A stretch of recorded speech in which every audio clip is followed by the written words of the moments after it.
नमस्कार दोस्तों, बात करते हैं अगर आप एजुकेशन लोन लेने के लिए किसी भी एक बैंक में जाते हो तो बैंक द्वारा बोला जाता है कि पहले आप विद्या लक्ष्मी पोर्टल पर ऑनलाइन आवेदन फॉर्म को भरिए, इसके बाद आप बैंक में लोन के लिए अप्लाई कर सकते हो। तो दोस्तों वीडियो में सीखेंगे विद्या लक्ष्मी पोर्टल पर ऑनलाइन फॉर्म कैसे भरेंगे, तो बने रहिए वीडियो के अंत तक। अगर आप हमारे चैनल पर नए हैं तो चैनल को सब्सक्राइब कर लो ऐसी इन्फॉर्मेशन वीडियो को सबसे पहले देखने के लिए। तो फॉर्म को भरने से पहले हम कुछ महत्वपूर्ण टॉपिक पर बात कर लेते हैं। टॉपिक नंबर 1, 4 लाख रुपए तक का लोन आप बिना किसी गारंटर और सिक्योरिटी के ले सकते हैं। दूसरा टॉपिक, 4 लाख से 6,50,000 तक के लोन के लिए आपको एक गारंटर देना होता है। तीसरा टॉपिक, 6,50,000 से ज्यादा अमाउंट लोन के लिए आपको गारंटर और सिक्योरिटी दोनों ही देनी होती हैं। Fourth number topic, education loan की खास बात है कि एजुकेशन लोन पर आप जो भी इंटरेस्ट पे करते हो उस पर आपको टैक्स बेनिफिट्स मिलते हैं। फिफ्थ टॉपिक, एजुकेशन लोन पर इंटरेस्ट रेट काफी कम होती है। सिक्स टॉपिक, किसी भी बैंक से आप एजुकेशन लोन ले सकते हैं, भले ही उस बैंक में आपका खाता हो या ना हो। सेवेंथ टॉपिक, आज के इस वीडियो में जो आपको प्रोसेस बता रहा हूँ जिसमें आपको एजुकेशन लोन लेने के लिए किसी भी बैंक के चक्कर काटने की जरूरत नहीं पड़ेगी और ना ही आपको सभी बैंक में अलग अलग जाकर एप्लीकेशन देने की जरूरत पड़ेगी। एजुकेशन लोन के लिए आप सिर्फ अपने कंप्यूटर, मोबाइल या लैपटॉप के माध्यम से ऑनलाइन फॉर्म को भरेंगे और सभी बैंक में आप ऑनलाइन ही घर बैठे अप्लाई कर सकते हो और जिस बैंक में आपका लोन अप्रूव हो जाएगा उस बैंक में आपको जाकर आपकी बाकी फॉर्मेलिटीज को पूरा करके आपको एजुकेशन लोन मिल जाएगा। 8th नंबर टॉपिक, अब बात करते हैं डॉक्यूमेंट्स की। जिस भी कॉलेज में आप एडमिशन करवाना चाहते हो उस कॉलेज से आपको बोनाफाइड सर्टिफिकेट और फीस स्ट्रक्चर लेना पड़ेगा। 9th नंबर टॉपिक, इसके बाद आपका एडमिशन कॉलेज में किस बेस पर हो रहा है, मेरिट बेस पर या मैनेजमेंट कोटा बेस पर। अगर आपने कोई एंट्रेंस एग्जाम दिया है, अगर आप इस एंट्रेंस एग्जाम में क्वालिफाई हुए हो तो आपका एग्जाम सर्टिफिकेट लगेगा और अगर आपने मैनेजमेंट कोटा बेस पर एडमिशन लिया है तो आपको एडमिशन की स्लिप लगेगी। 10th नंबर टॉपिक, जब हम ऑनलाइन फॉर्म को भरेंगे तो गारंटर की इंफॉर्मेशन को ऐड करने का ऑप्शन तभी शो करेगा जब आप 7,50,000 या इससे ऊपर लोन अमाउंट लेते हो, केवल तभी आपको गारंटर्स की डिटेल्स देनी होंगी। अगर इससे कम लोन अमाउंट है तो आपको गारंटर की इंफॉर्मेशन देने की आवश्यकता नहीं पड़ेगी। लगभग मैंने सभी टॉपिक को कवर कर लिया है। अगर मेरे से कोई टॉपिक छूट गया हो तो आप मुझे कमेंट बॉक्स में कमेंट करके भी पूछ सकते हैं। चलिए तो अब बिना किसी देरी के फॉर्म भरना शुरू करते हैं। तो सबसे पहले आपको अपने कंप्यूटर, लैपटॉप या मोबाइल में क्रोम ब्राउजर को ओपन कर लेना है और सिंपली आपको सर्च बार में लिखना है विद्या लक्ष्मी पोर्टल। बस इतना लिखकर आपको सर्च कर देना है।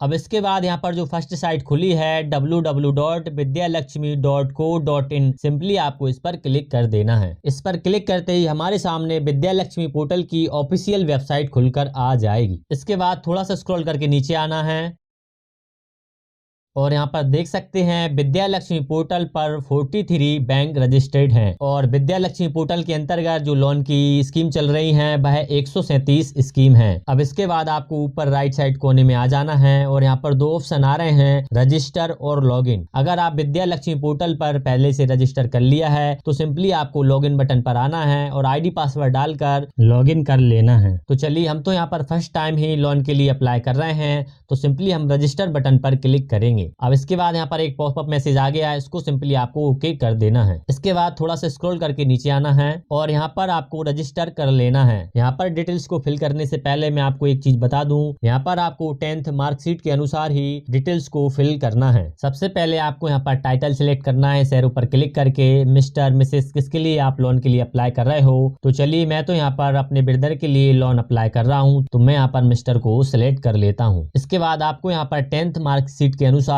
फर्स्ट नाम डाल देना है। नेम फिल करने के बाद आपको यहाँ पर मिडिल नेम डालना है, अगर कोई है तो ऑप्शनल है, अगर नहीं है तो आप इसको छोड़ सकते हैं। इसके बाद आपको यहाँ पर अगर कोई लास्ट नेम है तो आप लास्ट नेम यहाँ पर फिल कर देना है। तो चलिए, मैं यहाँ पर फिल कर देता हूँ। अगर किसी की 10th की मार्कशीट में ओनली फर्स्ट नेम ही है, लास्ट नेम और मिडिल नेम नहीं है, तो आपको क्या करना है, यहाँ पर जो नेम है उसी को आपको लास्ट नेम में भी एज इट इज लिख देना है। इसके बाद आपको यहाँ पर मोबाइल नंबर फिल कर देना है। इसके बाद यहाँ पर ईमेल आईडी, यहाँ पर ईमेल आईडी डालना कंपलसरी है क्योंकि यहाँ पर जो वेरिफिकेशन होगा वह ईमेल के थ्रू होगा। इसके बाद आपको यहाँ पर अपनी चॉइस के अनुसार कोई भी पासवर्ड बना लेना है। पासवर्ड बनाते टाइम आपको यहाँ पर ध्यान रखना है, कुछ यहाँ पर नंबर, कुछ अल्फाबेट्स और कुछ @ करके ऐसा आपको यहाँ पर बनाना है। तो चलिए मैं यहाँ पर पासवर्ड बना लेता हूँ। इसके बाद आपको कंफर्म पासवर्ड में ऊपर हमने जो पासवर्ड बनाया था सेम आपको नीचे भर देना है। इसके बाद यहाँ पर जो कैप्चा कोड लिखा है इसको इस बॉक्स में फिल कर देना है। इसके बाद आपको यहाँ पर इसको टिक करना है। यहाँ पर ये टिक तभी होगा जब आप कुछ टर्म एंड कंडीशन को रीड कर लोगे। तो टर्म एंड कंडीशन को रीड करने के लिए सिंपली आपको यहाँ पर क्लिक करना है और यहाँ पर जो कुछ टर्म एंड कंडीशन आ गई, अगर आप इनको रीड करना चाहो तो रीड कर सकते हो। मैं फिलहाल के लिए अभी इनको स्किप कर देता हूँ। तो स्किप करने के लिए आपको यहाँ पर ऊपर क्लोज बटन का ऑप्शन आ रहा होगा, आपको इस पर क्लिक कर देना है तो आप फिर से उसी पेज पर आ जाओगे। अब थोड़ा सा स्क्रॉल करके नीचे आना है और अब हम यहाँ पर इसको टिक कर पाएंगे। तो चलिए मैं यहाँ पर इसको टिक कर देता हूँ। टिक करने के बाद आपको सबमिट बटन पर क्लिक कर देना है। अब यहाँ पर हमने जो ईमेल आईडी फिल की थी उस ईमेल आईडी पर एक एक्टिवेशन लिंक आ जाएगी जो कि 24 आवर्स के लिए वैलिडेट रहेगी। तो चलिए मैं यहाँ पर ईमेल आईडी को ओपन कर लेता हूँ। आपके पास जो मेल आएगा उसमें कुछ इस तरीके से एक लिंक आएगी, तो आपको सिंपली इस लिंक पर क्लिक कर देना है और उस लिंक पर क्लिक करते ही आपके सामने लिखा आ गया अकाउंट रजिस्टर्ड सक्सेसफुली। तो हमने जो रजिस्ट्रेशन है वह विद्यालक्ष्मी पोर्टल पर सक्सेसफुली कर लिया। अब इसके बाद हमको लॉगिन करना है। तो लॉगिन करने के लिए सिंपली हमको लॉगिन बटन पर आना है और यहाँ पर हमको स्टूडेंट लॉगिन पर क्लिक करना है। इसके बाद हमको यहाँ पर यूजर नेम और पासवर्ड को डालकर लॉगिन कर लेना है। अब यहाँ पर जो यूजर नेम है वह आपकी ईमेल आईडी है जो आपने वहां पर फिल की थी। तो चलिए मैं यहाँ पर लॉगिन कर लेता हूँ और कैप्चा कोड फिल करने के बाद सिंपली आपको लॉगिन बटन पर क्लिक कर देना है।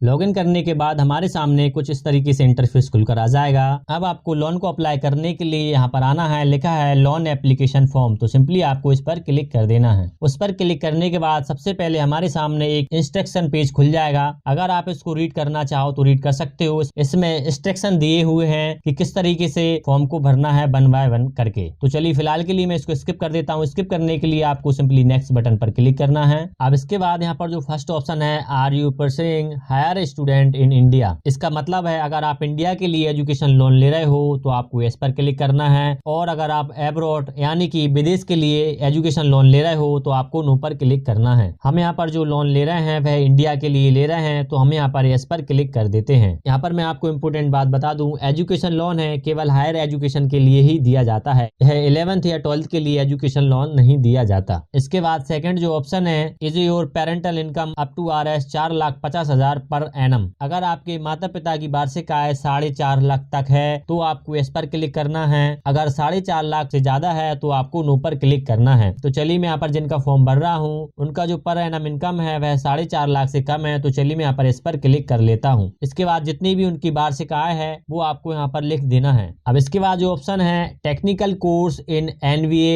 NAC, इसका मतलब है आप जो भी कोर्स करने जा रहे हो क्या वह NBA और NAC के द्वारा एक्रेडिटेड है, तो आप यहाँ पर इस पर टिक करेंगे। इसके बाद आपको स्क्रॉल करके नीचे आ जाना है और नेक्स्ट बटन पर क्लिक करने से पहले आपको इसको सेव कर लेना है। जैसे ही आप सेव बटन पर क्लिक करोगे तो एक पॉपअप मैसेज आ जाएगा एप्लीकेशन फॉर्म सेव्ड सक्सेसफुली। तो हमारा यहाँ पर जो बेसिक इन्फॉर्मेशन का फॉर्म था वह सक्सेसफुली सेव हो चुका है। इसके बाद सिंपली आपको ओके पर क्लिक कर देना है और आपको नेक्स्ट बटन पर क्लिक कर देना है। अब हमारे सामने जो नेक्स्ट पेज खुला है यहाँ पर हमको स्टूडेंट और पेरेंट्स की यहाँ पर पर्सनल इन्फॉर्मेशन को फिल करना है। अगर यहाँ पर कोई शादीशुदा वुमेन फॉर्म भर रही हैं तो वो यहाँ पर अपने हस्बैंड की डिटेल्स को फिल करेंगी। तो चलिए मैं आपको एक बार यहाँ पर बता देता हूँ क्या क्या इन्फॉर्मेशन आपको यहाँ पर फिल करना है। टाइटल में आपको मिस्टर रखना है स्टूडेंट में, ठीक है। इसके बाद आपको फर्स्ट नेम लिखना है, मिडिल नेम अगर है तो यहाँ पर लिख सकते हो, है ऑप्शनल है। इसके बाद अगर आपका लास्ट नेम है तो वो आप यहाँ पर लिख सकते हो। अगर आपका लास्ट नेम नहीं है तो जो आपका फर्स्ट नेम है वही आप यहाँ पर लास्ट नेम में लिख सकते हो। यहाँ पर जो स्टार बना है रेड कलर में तो वो है मैंडेटरी है कि हमको यहाँ पर वो जानकारी फिल करना पड़ेगी, उसको हम स्किप नहीं कर सकते। इसके बाद आपको यहाँ पर फादर्स की डिटेल्स भर देना है। अगर शादीशुदा महिला है तो वह अपने हस्बैंड का यहाँ पर नाम को फिल करेंगी। तो चलिए मैं यहाँ पर फादर्स का नेम डाल लेता हूँ। जो भी आपको यहाँ पर नेम डालना है वह कैपिटल लेटर्स में डालना है। इसके बाद आपको अगर कोई मिडिल नेम है तो आप यहाँ पर डाल सकते हो, नहीं तो आपको यहाँ पर लास्ट नेम डालना है। अगर लास्ट नेम नहीं है तो आपको यहाँ पर फर्स्ट नेम ही डालना है। तो चलिए मैं यहाँ पर लास्ट नेम इनका है तो मैं डाल देता हूँ। इसके बाद यहाँ पर आपको स्टूडेंट की डेट ऑफ बर्थ को फिल कर देना है।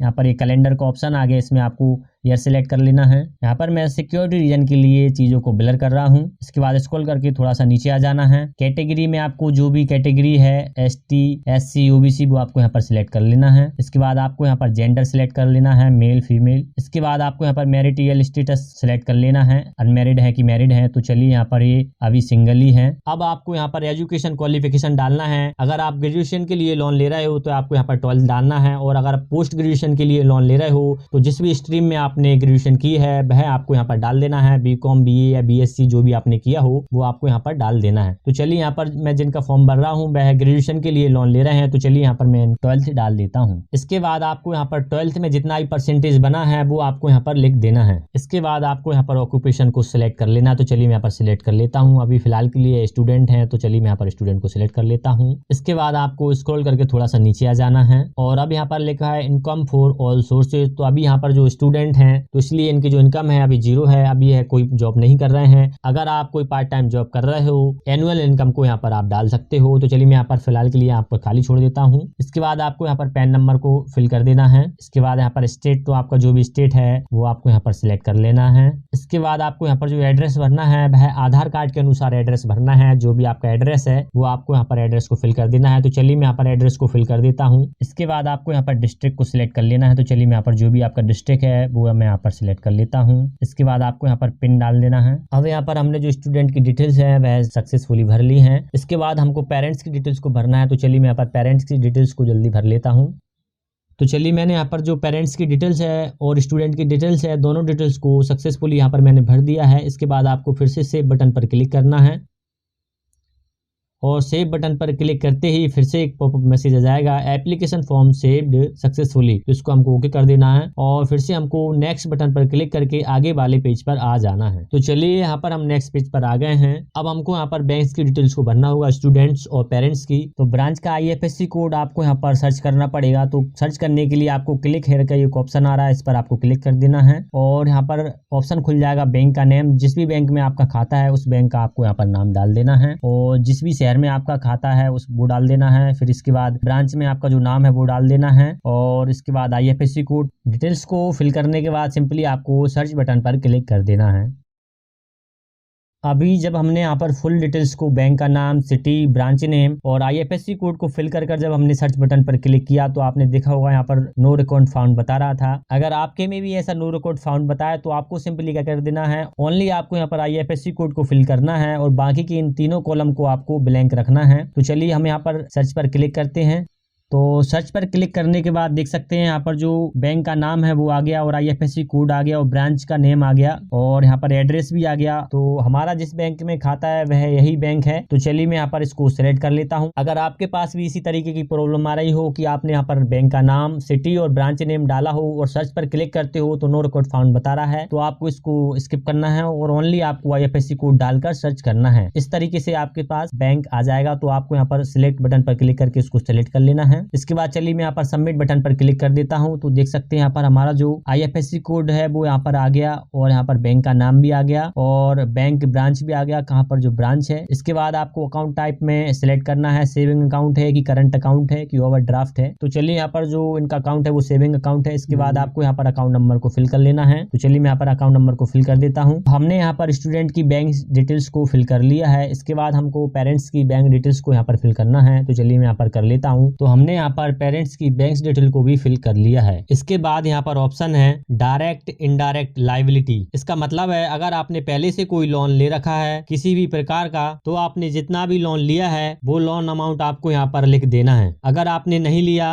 तो आपको यहाँ पर 0 लिख देना है। लेकिन अगर आपके फादर ने कोई लोन लिया है, जितने भी अमाउंट का लोन है वो आपको यहाँ पर लिख देना है। इसको आपको छुपाना नहीं है, क्योंकि अगर हम इसको छुपाएंगे तो बैंक जो पैन कार्ड लेती है उससे सिविल चेक करेंगे, और चेक करने पर अगर लोन दिखाई दिया तो वह हमारे लोन रिक्वेस्ट को रिजेक्ट कर सकते हैं। इसलिए हमको यहाँ पर कोई लोन छुपाना नहीं है। तो यहाँ पर मैं जिन स्टूडेंट का फॉर्म भर रहा हूँ इनके फादर ने यहाँ पर कोई लोन नहीं लिया है, इसलिए मैं यहाँ पर इन दोनों बॉक्स को खाली छोड़ रहा हूँ। अब इसके बाद जो ऑप्शन है chairman, director, employ of our bank, any other bank. इसका मतलब है बैंक में कोई चेयरमैन या डायरेक्टर या कोई एम्प्लॉय हो जो आपका रिलेशन में हो, तो आपको यहाँ पर ऑप्शन आ रहा है सिलेक्ट का। अगर कोई रिलेटिव है बैंक में तो आपको यस करना है और अगर नहीं है तो आपको यहाँ पर नो पर क्लिक कर देना है और इसके बाद आपको फिर से सेव बटन पर क्लिक करना है। तो फिर से एक पॉपअप मैसेज आ जाएगा, इसको आपको ओके कर देना है और हमारे यहाँ पर जो बैंक की डिटेल है वह सक्सेसफुली सबमिट हो गई है। इसके बाद आपको नेक्स्ट पेज पर आ जाना है। हम यहाँ पर नेक्स्ट पेज पर आ गए हैं। यहाँ पर हमको कोर्स की डिटेल्स को यहाँ पर फिल करना रहेगा। इसके बाद यहाँ पर जो ऑप्शन है मेरिट या मैनेजमेंट कोटा, तो मैंने ये चीज आपको पहले ही बता दी थी। अगर आपने कोई एंट्रेंस एग्जाम दिया है तो आपको यहाँ पर मेरिट को सिलेक्ट करना है और अगर आप बिना एंट्रेंस एग्जाम दिए एडमिशन करवा रहे हो तो आपको मैनेजमेंट कोटा वाले ऑप्शन को सिलेक्ट करना है। इसके बाद ऑप्शन है ड्यूरेशन ऑफ द कोर्स, मतलब आपका कितने साल का आपका यहाँ पर कोर्स है तो वो आपको यहाँ पर यार लिखना है। तो जितने भी साल का आपका कोर्स है वो आपको यहाँ पर फिल कर देना है। तो यहाँ पर जो ऑप्शन आ रहा है 1 से लेकर 6 साल तक आ रहा है। तो चलिए यहाँ पर मैं जिनका लोन के लिए अप्लाई कर रहा हूँ वह बीएससी नर्सिंग के लिए एजुकेशन लोन ले रहे हैं, जो कि बीएससी जो नर्सिंग कोर्स होता है वह 4 साल का होता है। तो चलिए मैंने यहाँ पर 4 साल यहाँ पर सिलेक्ट कर लिया और यहाँ पर अगर कुछ मंथ्स का भी होता हो तो आप यहाँ पर मंथ्स को भी यहाँ पर सिलेक्ट कर सकते हो। तो मैंने ओनली यहाँ पर 4 साल को सिलेक्ट और ईयर फिल करने के बाद यहाँ पर ऑप्शन है नेम ऑफ द इंस्टीट्यूट और नेम ऑफ द कोर्स। तो आप यहाँ पर फिल नहीं कर सकते क्योंकि यहाँ पर फिल करने का ऑप्शन ही अभी बंद है, तो इसको आपको ऐसा छोड़ देना है, कोई दिक्कत नहीं है। इसके बाद डेट ऑफ कमिटमेंट, तो इसका मतलब है जिस भी डेट से आपकी क्लासेस स्टार्ट हो जाएंगी, मतलब आपका कोर्स चालू हो जाएगा या इंस्टीट्यूट ओपन हो जाएगा, तो वो आपको यहाँ पर डेट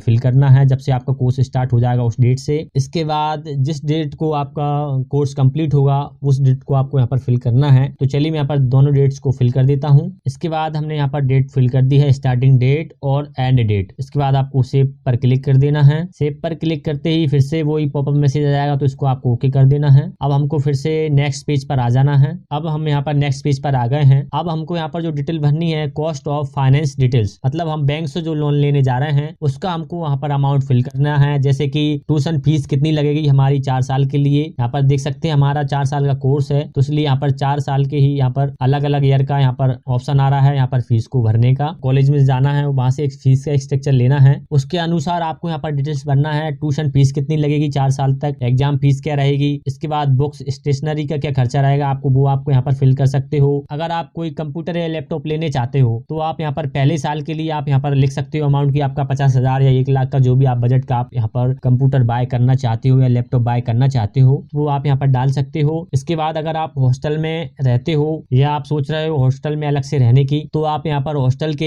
एक्सपेंसेस मतलब हॉस्टल के खर्चे आपको यहाँ पर डाल सकते हो 4 साल के लिए। और इसके बाद सन्ड्री ट्रेवल्स, इसका मतलब है अगर आप कॉलेज में जाने के लिए, अगर आपका कॉलेज दूर पड़ता है आपके हॉस्टल से या रूम से, तो आप यहाँ पर बाइक के लिए भी लोन ले सकते हो, तो वो भी आप यहाँ पर डाल सकते हो। हमको यहाँ पर ओनली ट्यूशन फीस चाहिए, हम ना तो हम यहाँ पर एग्जाम फीस का ऑप्शन को यहाँ पर भरेंगे ना बुक्स को, मतलब मैं जिनका फॉर्म भर रहा हूँ उनको केवल ट्यूशन फीस ही यहाँ पर चाहिए, उनको यहाँ पर और कोई भी एक्सपेंसेस नहीं चाहिए, वह घर से ही अपने परचेस करेंगे इन चीजों को। तो चलिए उनकी जो फीस स्ट्रक्चर है उसके अनुसार यहाँ पर 4 साल का जो कोर्स है उसका जो अमाउंट है, तो यहाँ पर इनका 1 ईयर का जो कोर्स का फीस है वो है 1 लाख रुपए है। 4 साल के लिए जो आप लोन अमाउंट लेना चाहते हो उस लोन अमाउंट को आपको यहाँ पर फिल कर देना है। तो चलिए यहाँ पर जो इनका टोटल जो 4 साल का कोर्स का जो खर्चा है वह 4 लाख रुपए है। तो मैंने यहाँ पर 1 साल का इनका जो कोर्स का फीस है वह 1 लाख है, तो मैंने यहाँ पर 4 साल का यहाँ पर 1-1 लाख रुपए लिख दिया है। तो टोटल में यहाँ पर 4 लाख आ गया है। अगर आप यहाँ पर कोई एग्जाम फीस है तो वो आप यहाँ पर लिख सकते हो, तो वो यहाँ पर टोटल में यहाँ पर जुड़कर आ जाएगी। इसके बाद यहाँ पर जितना भी आप यहाँ पर अमाउंट भरते जाओगे तो वो यहाँ पर टोटल में यहाँ पर ऐड होते जाएगा, ईयरली वाइज यहाँ पर ऐड होते जाएगा और टोटल अमाउंट यहाँ पर आपका आ जाएगा। इसके बाद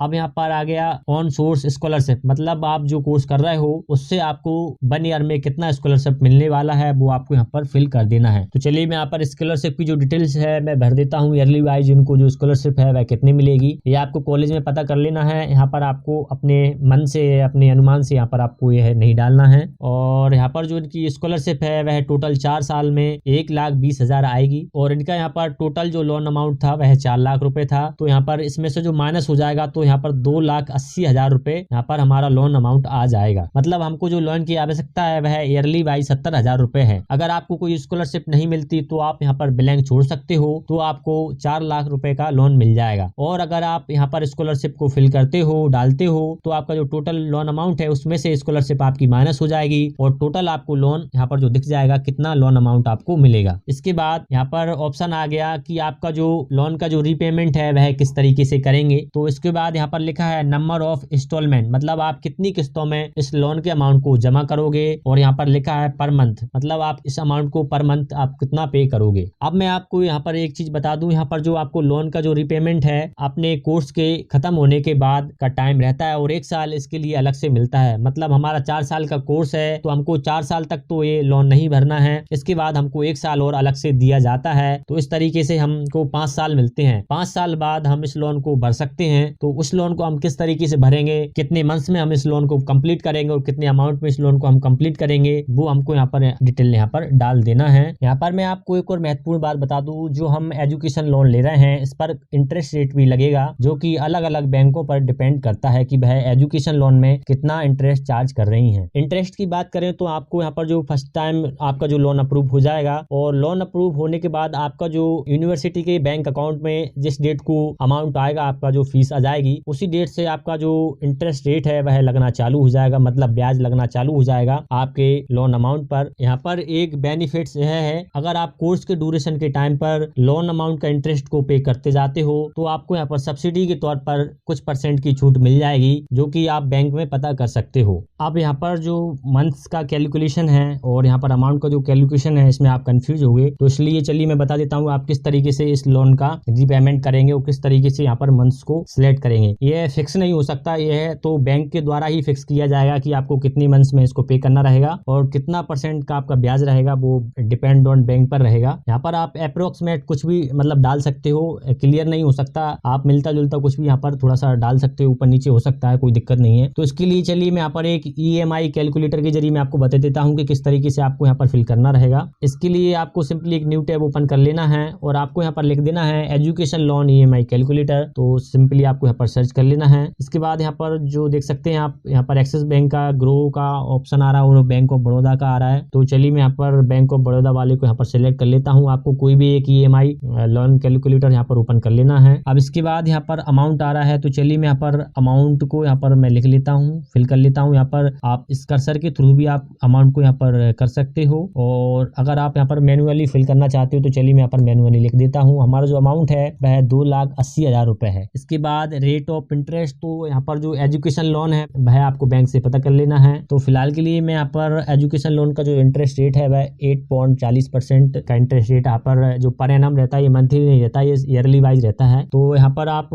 अप्रोक्सीमेट कुछ भी यहाँ पर थोड़ा सा डाल सकते हो, कोई दिक्कत नहीं है। इसके बाद लोन का टर्म, मतलब कितने मंथ्स के लिए आप यहाँ पर रीपेमेंट करोगे लोन का। तो चलिए मैं यहाँ पर जो रीपेमेंट का जो मंथ्स है मैं यहाँ पर कर लेता हूँ 26 मंथ। तो देख सकते हैं यहाँ पर जो मंथली जो पेमेंट आ गया वो 11,816 रुपए आ गया। तो चलिए मैं यहाँ पर इसी चीज को यहाँ पर डाल लेता हूँ। हमारा जो मंथ है वह 26 है, मतलब हम 26 मंथ्स में इस लोन का रीपेमेंट करेंगे और यहाँ पर जो पेमेंट है वो 11,816 रुपए। तो इस तरीके से आपको यहाँ पर डाल लेना है। इसके बाद सिंपली आपको सेव बटन पर क्लिक कर देना है और सेव बटन पर क्लिक करते ही यहाँ पर एक पॉपअप मैसेज आ जाएगा, फिर से आपको इसको ओके कर देना है और आपको नेक्स्ट पेज पर आने के लिए इस नेक्स्ट बटन पर क्लिक कर देना है। तो अब हम यहाँ पर एक नेक्स्ट पेज पर आ गए हैं और जो पेज है अपलोड डॉक्यूमेंट्स का, मतलब हमको यहाँ पर अब डॉक्यूमेंट्स को अपलोड करना है। डॉक्यूमेंट्स अपलोड करने से पहले मैं आपको एक इंपोर्टेंट बात बता दूं, यहाँ पर लिखा है total size of all documents is 2 MB। मतलब हम यहाँ पर जो डॉक्यूमेंट्स अपलोड करने वाले हैं उनका सभी डॉक्यूमेंट्स का साइज 2 MB से कम का होना चाहिए, ये चीज आपको ध्यान रखनी है। डॉक्यूमेंट्स अपलोड करने से पहले मैं आपको यहाँ पर एक चीज बताने वाला हूँ जो छूट गई है। आप देख सकते हैं यहाँ पर लिखा है पर्सनल इन्फॉर्मेशन और यहाँ पर राइट का टिक बना है। जैसे ही इन्फॉर्मेशन सही तरीके से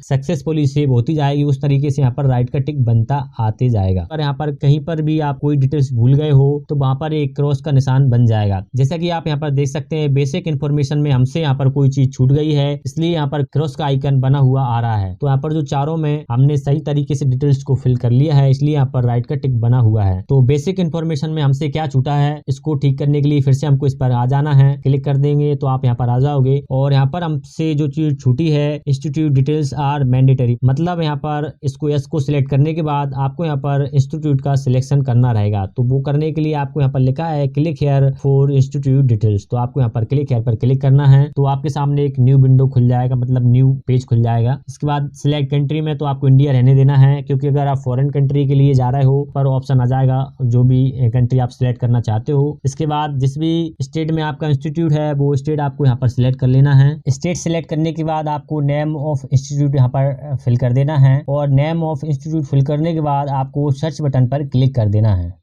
तो अभी आप यहाँ पर देख सकते हैं आ रहा है नो रिकॉर्ड फाउंड, मतलब हमने यहाँ पर कोई मिस्टेक की है इसलिए यहाँ पर नो रिकॉर्ड फाउंड बता रहा है। तो चलिए मैं यहाँ पर फिर से यहाँ पर ठीक करता हूँ। यहाँ पर आप देख सकते हैं जैसे ही हमने यहाँ पर नेम ऑफ इंस्टीट्यूट में पूरा नाम ना लिखकर ओनली रेनेसेंस अकेला लिखा, तो यहाँ पर देख सकते हैं आप यहाँ पर जो कॉलेजेस के नाम है आ रहे हैं। तो आप इसी तरीके से यहाँ पर सर्च कर सकते हो और सर्च करने के बाद जो भी आप कॉलेज में एडमिशन ले रहे हो वो कॉलेज की यहाँ पर लिस्ट खुल जाएगी और लिस्ट ओपन होने के बाद आपको जो भी आपका कॉलेज है उसको आपको यहाँ पर सिलेक्ट करना रहेगा। इस तरीके से आपको टिक करना रहेगा। तो फिलहाल अभी मैंने यहाँ पर कॉलेज में बात की थी, यहाँ पर हम जिस कॉलेज के लिए अप्लाई कर रहे हैं उस कॉलेज का यहाँ पर लिस्ट में नेम नहीं आ रहा। मैंने अभी कॉलेज में ही बात की थी, तो कॉलेज में बात करने पर पता चला कि उन्होंने बोला कि यहाँ पर अभी NBA और NAC के द्वारा एक्यूरेट नहीं है, इसलिए यहाँ पर ऑप्शन नहीं आ रहा। तो इसके बाद सिंपली मैं इसको क्या कर देता हूँ, क्लोज कर देता हूँ यहाँ पर। और मैंने अभी यहाँ पर कॉलेज से बात की थी, तो वो यहाँ पर बता रहे हैं कि जो कॉलेज में एडमिशन ले रहे हैं वो NBA और NAC के द्वारा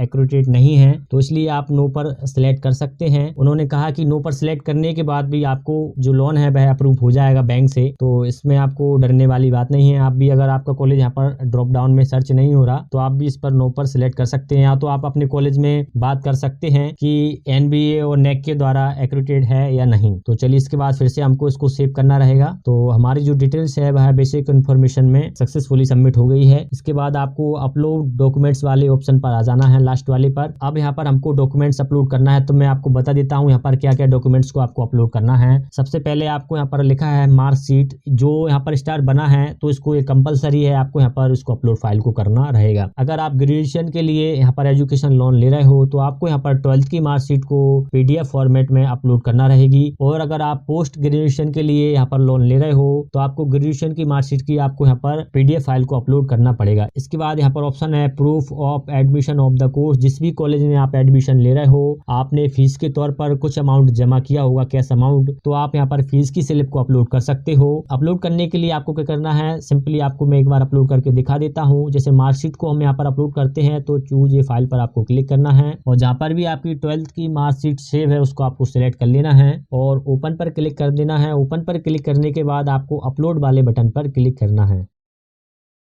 तो जैसे ही आप अपलोड वाले बटन पर क्लिक करोगे तो देख सकते हैं हमारा जो मार्कशीट है वह सक्सेसफुली यहाँ पर अपलोड हो गया है। और देख सकते हैं आप डिलीट का ऑप्शन आने लगा, पहले यहाँ पर अपलोड का ऑप्शन आ रहा था। इस तरीके से आपको अपलोड कर लेना है। इसके बाद प्रूफ ऑफ इनकम, तो जो भी आपके फादर्स की जो प्रूफ ऑफ इनकम है वो आप यहाँ पर फाइल अपलोड कर सकते हो। अगर नहीं है तो कंपलसरी नहीं है, ये आपको बैंक में फिजिकली तौर पर जाकर सबमिट करना रहेगा। और इसके बाद यहाँ पर schedule of expenses of the course as given by institution, तो यहाँ पर जो आपका फीस का स्ट्रक्चर था उसको आपको यहाँ पर अपलोड कर देना है। इसके बाद यहाँ पर फॉर्म 16 को आप ये छोड़ सकते हैं। यहाँ पर अगर आप IT रिटर्न वगैरह भरते हैं तो उस फाइल को आप यहाँ पर अपलोड कर सकते हैं। इसके बाद कॉपी ऑफ लैंड रिकॉर्ड, अगर आपके पास कोई जमीन है या कोई प्लॉट के कागज वगैरह हैं तो उसको आप यहाँ पर अपलोड कर सकते हो। इसके बाद ऑप्शन है यहाँ पर पैन एंड आधार कार्ड, तो आपको यहाँ पर पैन या आधार कार्ड में से किसी भी एक डॉक्यूमेंट्स को आप यहाँ पर अपलोड कर सकते हो। इसके बाद यहाँ पर एप्लीकेंट का फोटो, मतलब हम जिस स्टूडेंट के यहाँ पर लोन के लिए अप्लाई कर रहे हैं उसका यहाँ पर आपको फोटो अपलोड करना है, एक पासपोर्ट साइज का। और यहाँ पर पेरेंट का फोटो को आपको अपलोड करना है। और इसके बाद गारंटियर का फोटो, अगर आप 4 लाख से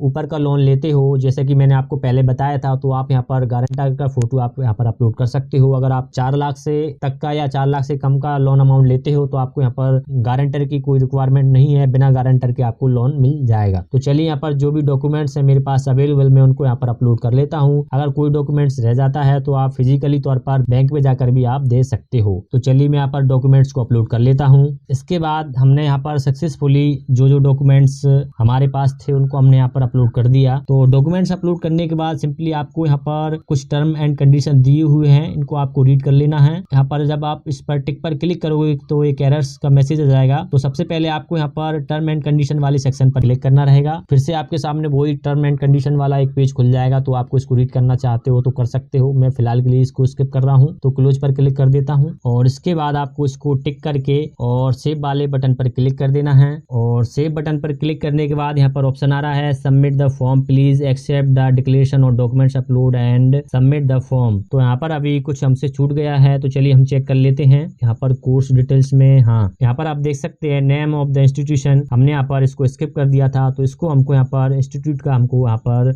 नेम फिल कर देना है। तो इसके लिए आपको यहाँ पर ऑप्शन आ रहा है click here for institute details, तो इस पर आपको क्लिक कर देना है। इसके बाद आपको यहाँ पर सिलेक्ट कंट्री, तो आपको कंट्री सिलेक्ट कर लेना है इंडिया। इसके बाद आपको स्टेट सिलेक्ट कर लेना है, जिस भी स्टेट में आपका कॉलेज है और आप एडमिशन ले रहे हो। इसके बाद आपको नेम ऑफ इंस्टीट्यूट, आपको यहाँ पर अपना इंस्टीट्यूट का नाम फिल कर देना है। बस इंस्टीट्यूट का नाम लिखकर आपको सिंपली क्या कर देना है, यहाँ पर सर्च पर क्लिक कर देना है। जैसे ही हमने सर्च पर क्लिक किया तो जितने भी मध्य प्रदेश में कॉलेज हैं वो यहाँ पर आ गए हैं। तो जो भी आपका कॉलेज है वो आपको यहाँ पर देख लेना है। इसके बाद यहाँ पर नेक्स्ट पेज का ऑप्शन दिया है, तो सिंपली मैं सेकंड पेज पर आ जाता हूँ। और सेकंड पेज पर आने के बाद जिन स्टूडेंट का मैं यहाँ पर एजुकेशन लोन के लिए अप्लाई कर रहा हूँ उनका यहाँ पर कॉलेज सर्च में नहीं आ रहा है, तो इसके लिए आप क्या कर सकते हो, यहाँ पर अदर्स का ऑप्शन आ रहा है, आप अदर्स को आपको सिलेक्ट कर लेना है। और आपका यहाँ पर नेम ऑफ इंस्टीट्यूट, आपका जो भी इंस्टीट्यूट का नाम है वो आपको यहाँ पर डाल देना है और आपको यहाँ पर कोर्स का नेम डाल देना है। तो चलिए मैं यहाँ पर इंस्टीट्यूट का नेम और कोर्स का नेम फिल कर देता हूँ। तो देख सकते हैं हमने यहाँ पर अदर्स ऑप्शन को सिलेक्ट कर और कॉलेज का नाम और कोर्स का नाम यहाँ पर हमने फिल कर दिया है। नेम फिल करने के बाद आपको सिंपली सबमिट बटन पर क्लिक कर देना है। तो जैसे ही आप सबमिट बटन पर क्लिक करोगे तो यहाँ पर देख सकते हैं कॉलेज का नाम आ गया और नेम ऑफ द कोर्स आ गया। तो इसके बाद हमको इसको सेव पर क्लिक कर देना है और इसके बाद फिर से हम लास्ट वाले ऑप्शन पर आते हैं, अपलोड डॉक्यूमेंट्स वाले ऑप्शन पर आते हैं। इस पर आने के बाद हमको क्या करना है, यहाँ पर इस डिक्लेरेशन फॉर्म को फिर से हम टिक करते हैं और सेव वाले बटन पर क्लिक करते हैं। सेव बटन पर क्लिक करने के बाद नेक्स्ट बटन पर क्लिक किया तो आप देख सकते हैं यहाँ पर education loan application form submitted successfully, मतलब हमारा जो फॉर्म है वह सक्सेसफुली सबमिट हो चुका है। यहाँ पर हमने जो एजुकेशन लोन के लिए डिटेल्स थी वह सक्सेसफुली सबमिट कर दी हैं। अब इसके बाद हम क्या करेंगे, बैंक में लोन के लिए अप्लाई करेंगे। तो चलिए इसके लिए हमको यहाँ पर ओके बटन पर क्लिक कर देना है। जैसे ही आप ओके बटन पर क्लिक करोगे तो आपके सामने इस तरीके से इंटरफेस खुल जाएगा। अब एजुकेशन लोन के लिए बैंक में एप्लीकेशन फॉर्म को अप्लाई करने के लिए आपको यहाँ पर आ रहा है search and apply for loan scheme. तो सिंपली आपको इस पर क्लिक कर देना है। इस पर क्लिक करते ही आपके सामने यहाँ पर बैंक्स की डिटेल्स खुलकर आ जाएगी। जितने भी बैंक इस स्कीम में आते हैं उन सभी बैंकों का यहाँ पर डिटेल्स नेम आ जाएगा और उनका यहाँ पर लोन स्कीम में जो भी बैंक का नाम है वो यहाँ पर नेम आ जाएगा। इसके बाद यहाँ पर सर्च बाय का ऑप्शन है, तो चलिए मैं यहाँ पर इंडिया को सिलेक्ट कर लेता हूँ और यहाँ पर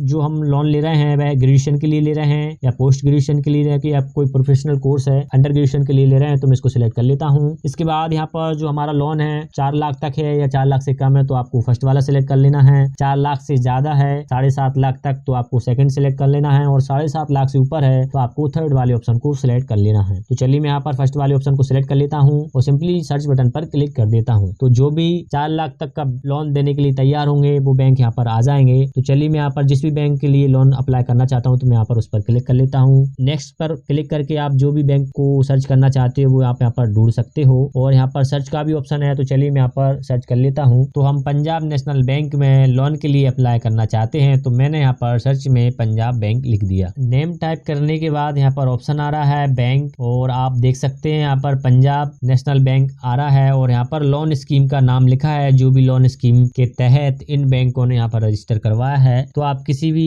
योजना के तहत यहाँ पर अप्लाई कर सकते हो। तो इस तरीके से चलिए हम यहाँ पर फर्स्ट वाले को ही सिलेक्ट कर लेते हैं और अप्लाई वाले ऑप्शन पर आपको क्लिक कर देना है। अब आपको यहाँ पर सर्च का ऑप्शन आ गया, जैसे कि यहाँ पर ऑप्शन आ रहा है सिटी। तो चलिए मैं यहाँ पर सिटी फिल कर देता हूँ। अशोक नगर के लिए हम यहाँ पर सर्च कर रहे हैं और सिटी फिल करने के बाद सिंपली आपको सर्च कर देना है। तो यहाँ पर हमने जैसे ही सिटी यहाँ पर फिल किया और सर्च किया तो यहाँ पर देख सकते हैं आप केवल एक ही बैंक उपलब्ध है जो कि लोन के लिए एलिजिबल है, मतलब जिस बैंक के थ्रू हमको लोन मिलेगा वो एक ही बैंक यहाँ पर शो कर रहा है। अगर आप पर्टिकुलर किसी ब्रांच नेम से या IFSC कोड से सर्च करना चाहते हैं तो आप सर्च कर सकते हैं। तो चलिए मैं इसको क्लियर कर देता हूँ और IFSC कोड से मैं आपको यहाँ पर एक बार सर्च करके दिखाता हूँ। तो देख सकते हैं जैसे ही हमने IFSC कोड डालकर यहाँ पर सर्च किया तो जिस बैंक में हम लोन के लिए अप्लाई करना चाहते हैं उसकी यहाँ पर डिटेल खुलकर आ जाएगी। लोन को अप्लाई करने के लिए आपको यहाँ पर ऑप्शन आ रहा है सिलेक्ट, इस बॉक्स को आपको टिक कर लेना है। तो ओके पर क्लिक करना है और यहाँ पर एक मैसेज आ गया, you can apply to only one scheme of this bank. तो ओके पर क्लिक कर देना है। इसको सेव करने के लिए चलिए मैं यहाँ पर सबमिट बटन पर क्लिक कर देता हूँ। तो मैं इसको ओके पर क्लिक कर देता हूँ।